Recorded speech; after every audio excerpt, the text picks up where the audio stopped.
Hello, everybody. So excited to be here today. And Kim and I today will be talking about what to do when you need more clients but don't want to hustle harder. And doesn't that resonate? I hear more and more from our clients, as well as a lot of people online in general, entrepreneurs just talking about how they're working really, really hard, but seemingly having little to no results. And I think that's a great topic for us to dive into.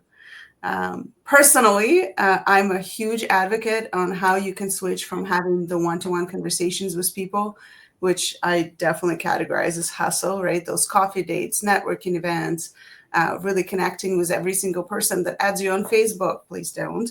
And transitioning more into a model of how can you hover many people in the same time with your conversations. One of those is definitely speaking. Another one that I like bringing up is hosting your own events, because that's definitely how I started my speaking career and how I started growing my business without having to hustle harder. What do you think, Kim? Totally agree. That was one of my first things. So back 8 years ago, it's like coming up on a decade since I've had my own business. So when I left my corporate job, I knew a lot about sales and marketing. I had been in sales and marketing in some capacity for over 15 years. And then I realized I really didn't know a lot about marketing myself as a brand. Like I thought if I just launched my first Facebook page, like people would just naturally find me and I could launch a course. And while only my parents were liking my posts, just my mom and maybe my husband back then. So, it just wasn't enough. And the one thing I'm so grateful for is I realized right away I needed to get in front of more people faster. I needed more traffic, if you will. And I started hosting events. And that's exactly how you and I met. Now, what you don't know, and if you haven't worked with a mentor yet, what I didn't know is there was actually a strategy behind, hosting, not just hosting the event. Then there's like a next step. People just showing up isn't actually going to be enough to have them turn into clients. A lot of them will become your raving fans. In fact, someone just joined our Impact Maker program yesterday who said she's been following us since the beginning, Kat.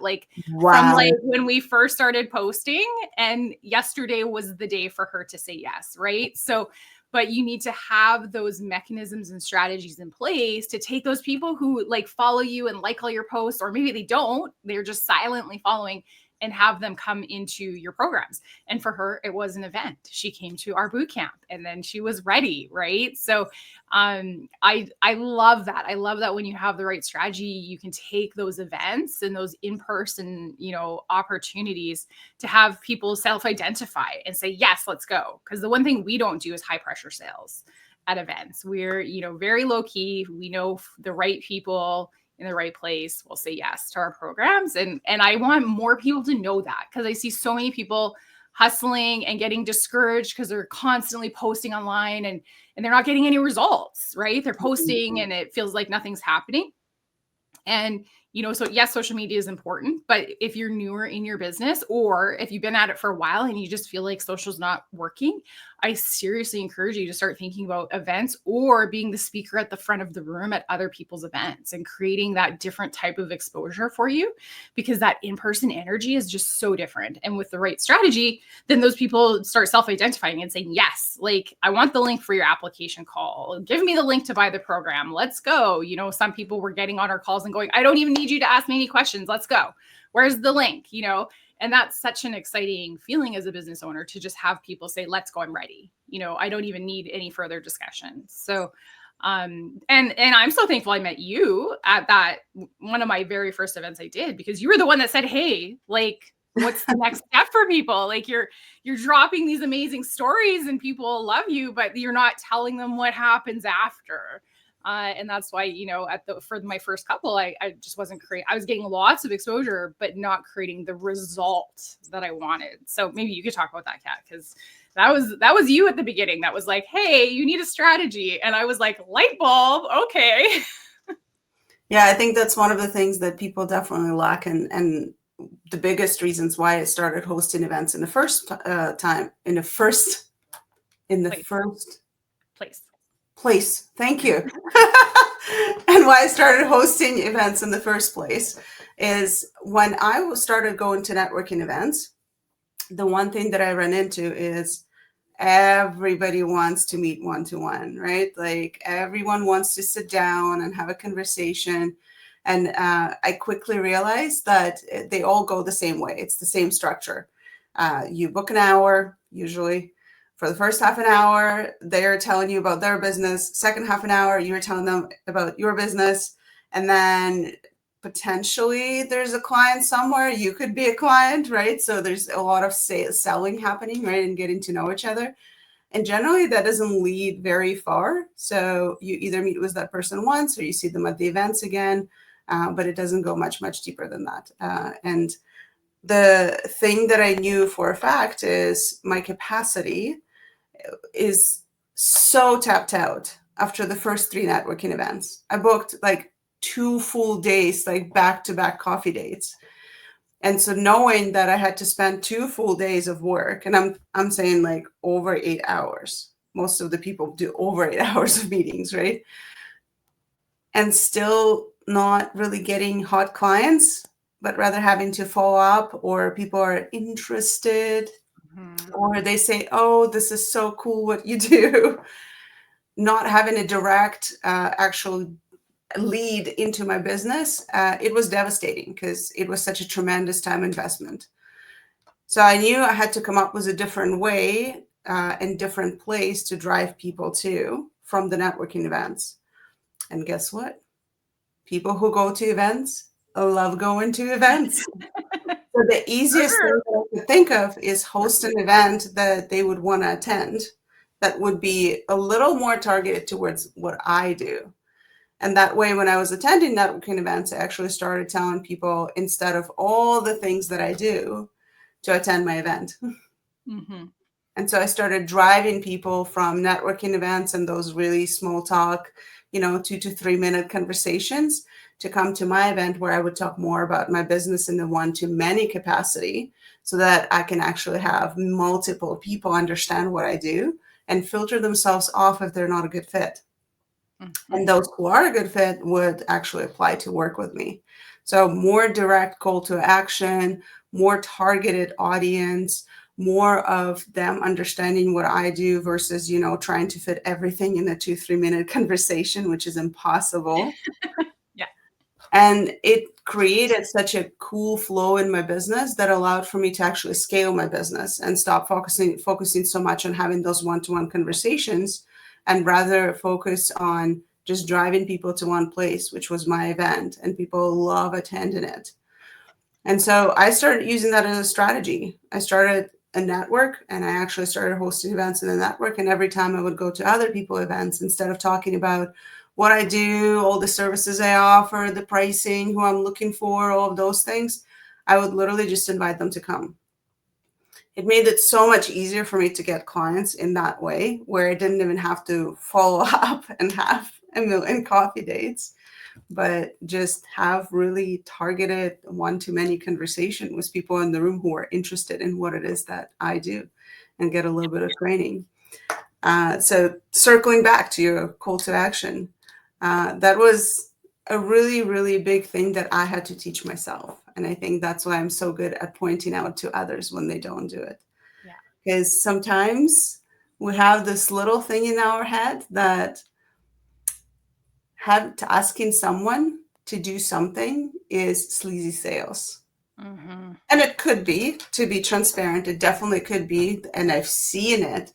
The stampede to the back of the room, the available only for the next 5 minutes, like things like that. It feels gross, right?